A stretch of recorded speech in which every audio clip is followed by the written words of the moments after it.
माही कौर जी गुरुग्राम से। राधे राधे महाराज जी।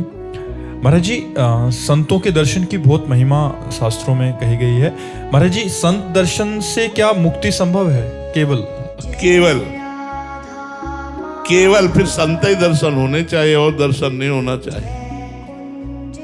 आओ इस बात में आओ।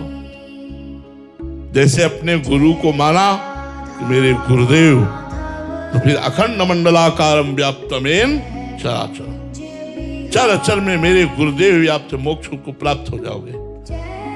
एक को मानकर अनेक में, अनेक को मानकर एक में। चाहे जिसको मान लो, चाहे भगवान को मानो या संत को मानो या गुरु को मानो, ये सिद्धांत लाना पड़ेगा। यो माम पश्यति सर्वत्र सर्वम च मयि पश्यति तस्याहम न प्रणश्यामि सच में न प्रणश्यति। सब में वही है और वो एक में है। एक में सब है और सब में एक है। जब तक ये सिद्धांत नहीं, तब तक मोक्ष प्राप्त नहीं हो सकता। पाप नष्ट हो जाएंगे।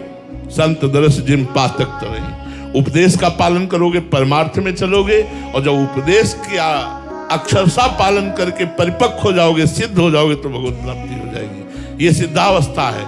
एक में अनेक को देखना और अनेक में एक को देखना। योमाम पश्यति सर्वत्र सर्वम च मयि पश्यति।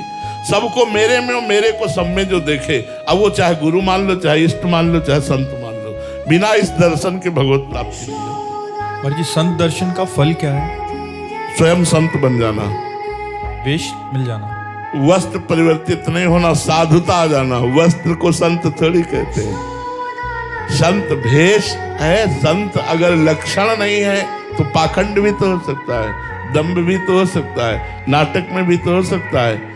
संत लक्षण आने चाहिए। संतों के संग से लक्षण आने लगते हैं। भगवान का निरंतर चिंतन होना, विषयों का त्याग होना, सबसे प्रेम का व्यवहार होना, सबका मंगल, सबका कल्याण चाहना, भगवान की लीला कथा में डूबे रहना, परोपकार की दृढ़ भावना हो जाना, मोह रहित हो जाना, ममता रहित हो जाना, संग विजयी हो जाना, निरंतर आत्मस्वरूप में रमण करना, द्वंद्वों पर विजय प्राप्त कर लेना, सुख दुख में समान भाव, ये सब आ जाते हैं।